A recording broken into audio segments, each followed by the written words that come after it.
Hi everybody, my name is Jacob. I'm from Children's Museum Houston, and I'm down here in the David and Jean Wiley Foundation Invention Convention, right in front of our robot arena.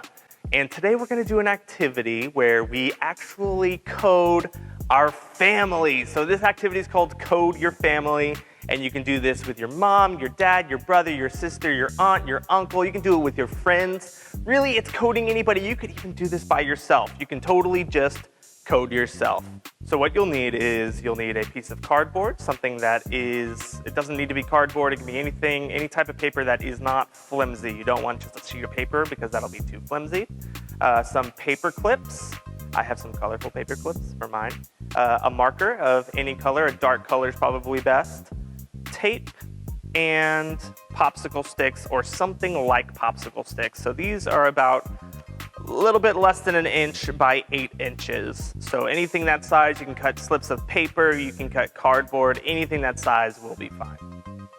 So we're gonna start with just our piece of cardboard, one of our popsicle sticks for reference, and our paper clips. And what we're gonna do is we are going to poke the paper clips through the cardboard, almost like they're staples. So we're gonna use the popsicle stick for reference. So what we wanna do is make sure that we're gonna change sides here, but we wanna make sure that both sides are kind of lined up with that popsicle stick in the middle. So I'll show you what we'll do. We'll open up the paper clip so that it looks like a staple, right? And then we'll just carefully, because you don't want to poke yourself, you don't want to put your finger on the other side, make sure you're not on the other side of the cardboard from where you're poking.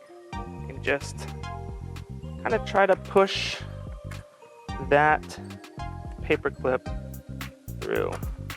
It can be a little hard sometimes. That's why you don't want that. You don't want your finger on the other side because it'll suddenly push through. And there we go. You don't want it too tight, but you want it tight enough so that basically what you want it to do is hold that popsicle stick in place later. Then you have to turn it over and bend the other sides of the paper clip, and it's basically a large staple that you've just created. And you should be able to slide the popsicle stick into that staple. And we're gonna do that again. I'm going to go every other side just because that gives us a little bit more room to put in more popsicle sticks. So after doing that side, I'm gonna get as close as I can on this side.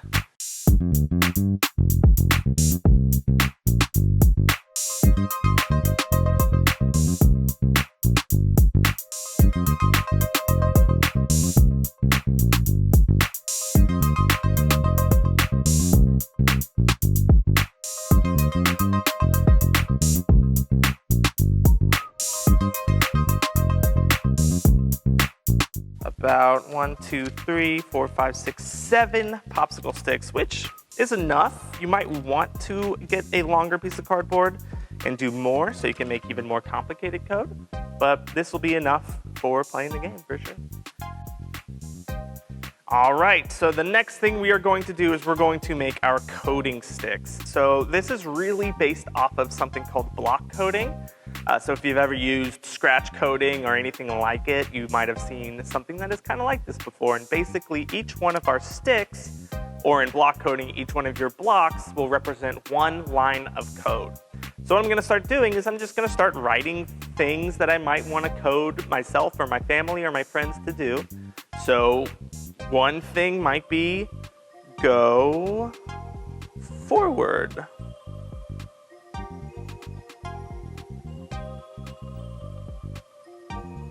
So there's one that says what you're supposed to do. And I actually like to leave a little space here because it could just be that you have to go forward forever, or if you want to give a specific amount of steps, for example, that you have to go forward when you're following this code, this is what the tape is for. You could take a piece of tape, you could put it right here at the end in that space, and then you can write 8 steps.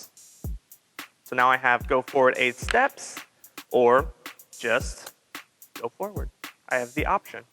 So that is what we call an action code. It tells the person who's following the code exactly what to do. You have to go forward. Now we're going to put in something called a conditional. And so for a conditional, we're going to use the word if. So I'm going to put that in all caps because it's very important. If. And let's say if you run into something.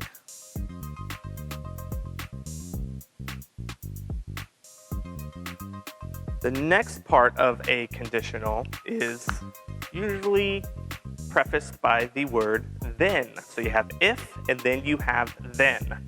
So I'm just going to write the word then on one of these sticks.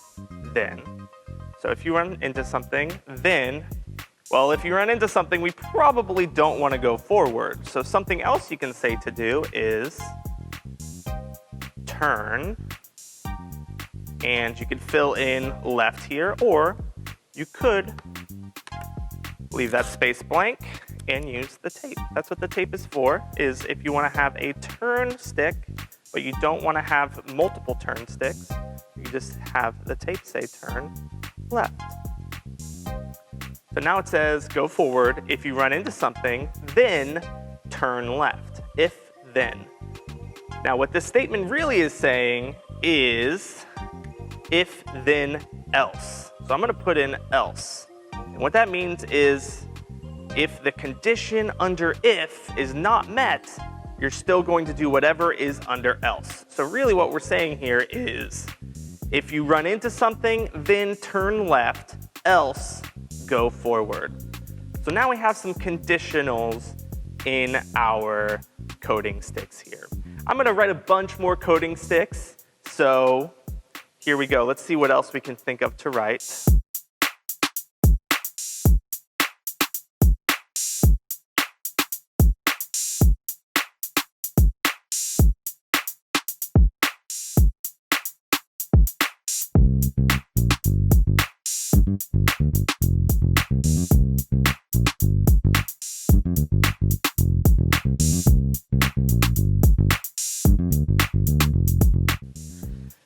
All right, so here are some ideas for some different coding sticks you could make. I do want to challenge you all to think about other things you could add to your coding sticks. This is just the beginning. I have a lot of action ones. One I do want to point out is at the top here, it says spin in, and then I put a tape down, and it says age circles. So spin in, and then it has a little tape, it says age.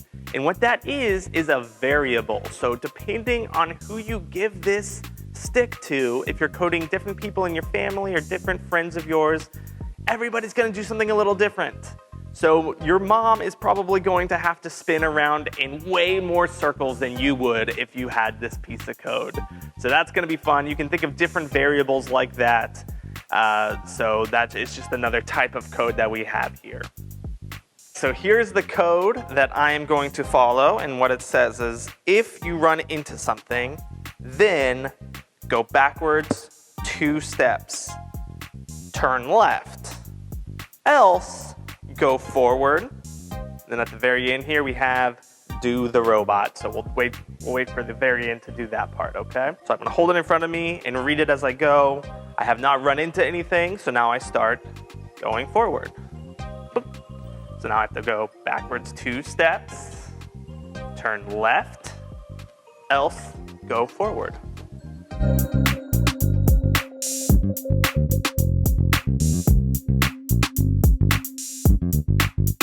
Turn left, and here, I'll just go ahead and do the robot.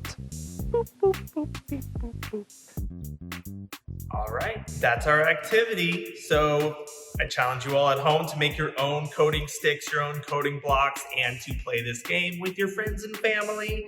So I'm gonna go ahead and say goodbye for now from the Children's Museum Houston and follow the rest of my code here, which says say goodbye, turn left, and go forward.